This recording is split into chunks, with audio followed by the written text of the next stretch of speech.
Olá, eu sou a Aline, esse é o canal Chave de Leitura e hoje a gente vai conversar sobre o livro Nobel de Jacques Fuchs.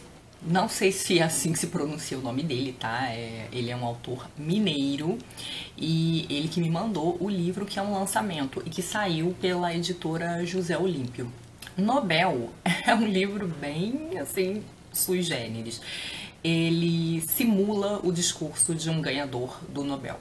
Só que o livro é uma autoficção, então esse protagonista, esse narrador aí que foi laureado com o Prêmio Nobel de Literatura, se chama Jacques Fuchs, como o próprio autor. Ele então vai fazer esse discurso que é bastante zombeteiro e que não é exatamente o que a gente espera. O livro começa com a citação da descrição dos motivos pelos quais o Jacques teria sido premiado, né? Que ele tenta imitar de uma certa forma os textos oficiais da Academia Sueca, né?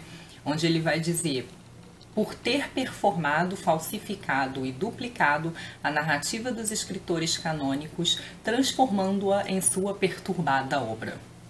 Então, esse escritor brasileiro chamado Jacques Fuchs, ele teria essa obra que de uma certa forma se apropria e deturpa a obra dos outros autores. Essa seria a particularidade da obra desse escritor. Então ele vai fazer esse discurso de agradecimento, que é um discurso muito irreverente, porque, como eu li de uma outra resenha, é uma espécie de metralhadora de infâmias. Então, assim, é uma saraivada de infâmias. Ele vai citar vários escritores, grandes escritores, tanto laureados como não laureados, que foram ignorados pelo prêmio, e vai enumerar aquilo que eles têm de mais falho. Então, ele vai enumerar os, entre aspas, pecados desses autores.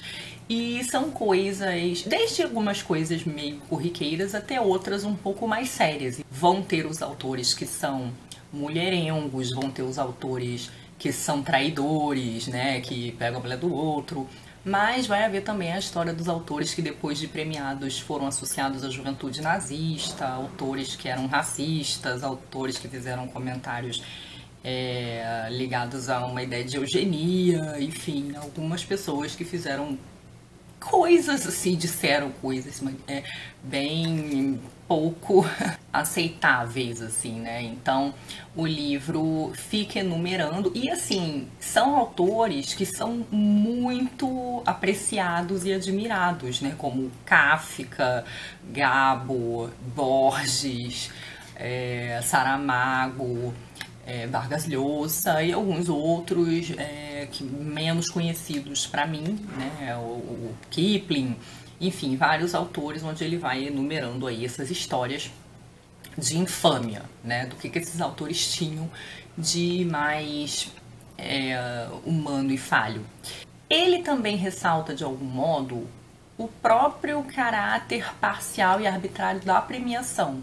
O livro o tempo inteiro nos convida, de um certo modo, a refletir sobre o status que a gente dá para essas coisas. Então, ao status a credibilidade que a gente dá para um prêmio como o Nobel, a gente tende, de uma certa forma, a valorizar autores que são premiados com o Nobel, mas o narrador ali vai mostrando, por exemplo, alguns escândalos internos da premiação que mostram que ela nem sempre é parcial.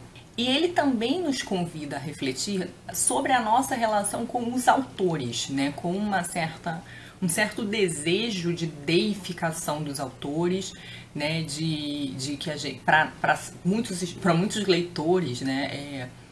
É uma relação necessária que, se o autor escreveu um livro de grande percepção humana e transformou isso numa grande obra literária, uma obra de importância e relevância muito grande, né, que atravessa os anos, as gerações, que esse autor necessariamente seja um autor moralmente elevado, né, que ele de uma certa forma seja irreprovável, que ele seja assim a prova de críticas, ou que ele seja uma pessoa superior, o que não é, né, qualquer pessoa que tenha lido aí 2, 3 biografias de escritores sabe que não é assim. que essas coisas não andam juntas, né? Que existe realmente esse talento, essa percepção muito grande sobre a humanidade, que faz com que os livros sejam grandes obras, e que muitas vezes esses escritores são pessoas quebradas, são pessoas falhas, são pessoas mesquinhas, né? E é isso que o discurso desse narrador faz. O livro é muito incômodo, ele é provocativo e ele também é muito incômodo porque o narrador não é muito... Ele se apresenta de um modo meio repugnante, né? Toda vez que ele cita alguma dessas falhas, ele se identifica com elas. Então, se o autor é misógino, ele diz que ele também é misógino. Se o autor é racista, ele diz que ele também é racista. Só que esse autor, esse narrador, que se mostra assim como uma pessoa repugnante, meio ignóbil, há uns momentos no texto em que ele fala consigo mesmo, em que ele meio que interrompe o discurso para falar consigo mesmo, uma espécie de consciência partida. E ele mesmo se desabona, né? Comentando sobre como ele mente e sobre os seus problemas psiquiátricos. Então, aparentemente, esse narrador, ele tem um histórico de problemas psiquiátricos. E então o que acontece? O próprio texto oferece uma certa relativização dessas coisas negativas que estão sendo ditas. Ao mesmo tempo que você tem, então, esse narrador que presta essa homenagem negativa aos grandes mestres, a quem ele se reporta, em quem ele se inspira, mas sobre quem ele ressalta as falhas, ele também mostra como ele pode ser um narrador. Ele é um narrador muito pouco confiável, né? Porque ele se contradiz, você vê que ele mente, você vê que ele diz que tem aí esses problemas. Então, ele mesmo põe, de uma certa forma, em dúvida o que ele está dizendo. Parece que esse narrador está presente em outras obras do Jacques, né? O Jacques tem outros 3 romances, se eu não me engano, as obras de ficção dele são 4 romances, que são Antiterapias, o Mexugar, o Brochadas. E ele ganhou o Prêmio São Paulo de Literatura pelo Antiterapia, se eu não estou enganada, que é um romance que trabalha aí com a questão, acho que da loucura, de uma questão de freudiana, psiquiátrica, alguma coisa assim, ou psicanalítica, não sei. Mas parece que tem alguma coisa assim. O Brochadas me parece que também tem esse tom zombeteiro que está muito presente em Nobel, que é das confissões dos insucessos sexuais do personagem. E em alguns momentos ele faz, então, menção, esse narrador, às histórias anteriores, né? Então ele fala assim, o Brocha ganhou o Nobel, enfim, alguma coisa assim. Então parece que ele está se referindo às histórias anteriores. Mas esse é o primeiro livro de ficção do Jacques que eu li. Eu li um outro livro dele que eu vou mostrar daqui a pouco. Eu queria encerrar a resenha dizendo que eu gostei muito das provocações do livro, mas que ele é um livro bem incômodo, assim. Ele tem um humor que é bem negativo e eu não sei se dá pra falar de alívio cômico, porque ele é bem negativo mesmo quando tá sendo engraçado ou sarcástico, alguma coisa assim. E esse é um livro ideal para você ler de uma sentada. Ele é um livro muito curtinho, ele tem 127 páginas.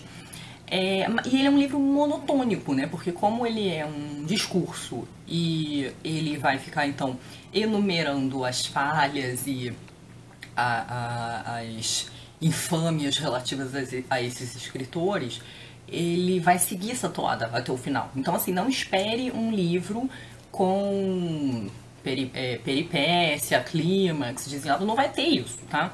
Né, a grande frustração, assim, ou traição da expectativa do leitor tá no início. Até o final o livro segue meio que essa toada. Mas assim, esteja preparado para o incômodo, para ler coisas desagradáveis sobre alguns autores que podem ser seus autores queridos. Mas essa reflexão que ele faz aqui é uma reflexão que já estava clara para mim, assim, de que os autores cuja obra eu admiro tiveram uma vida tão humana e falha como a dos réis mortais, né? Então, assim, que são pessoas também muito marcadas pela fragilidade, pela fraqueza moral, pela ambição, pela mesquinharia, enfim, por ideias não tão louváveis. Me digam aí se vocês já leram alguma coisa do Jacques, né? O que vocês acharam. O outro livro dele que eu li foi um livro que ele também me mandou, mas que acabou não aparecendo aqui. Ele me mandou antes, né? Já tem um tempo. Que é o Literatura e Matemática. Não é um livro de ficção, esse é um livro teórico. O Jacques, ele tem formação em matemática, mas ele é doutor e pós-doutor em literatura. Então ele junta aqui as duas coisas, os seus dois interesses. E esse livro é muito interessante porque ele vai falar de escritores que usaram no projeto estético da sua obra literária algum princípio matemático. E ele foca o livro, então, como diz aqui o subtítulo, no Borges, no Georges Perec e no Oulipo. O Oulipo foi um movimento literário francês que se particularizou por esse diálogo com a matemática, né? Então, por esse uso de princípios matemáticos nos livros, né? E o Georges Perec é o seu maior expoente. Mas ele vai citar alguns outros autores aqui também, como Calvino ou Lewis Carroll, enfim. Esse aqui já é um livro assim teórico, um livro que tem bastante notas de rodapé, bibliografia, mas é um livro que eu achei bastante interessante, assim, foi um diálogo muito interessante. É isso, me digam se vocês já leram alguma coisa do autor, o que vocês acharam. Beijos e até a próxima. Tchau!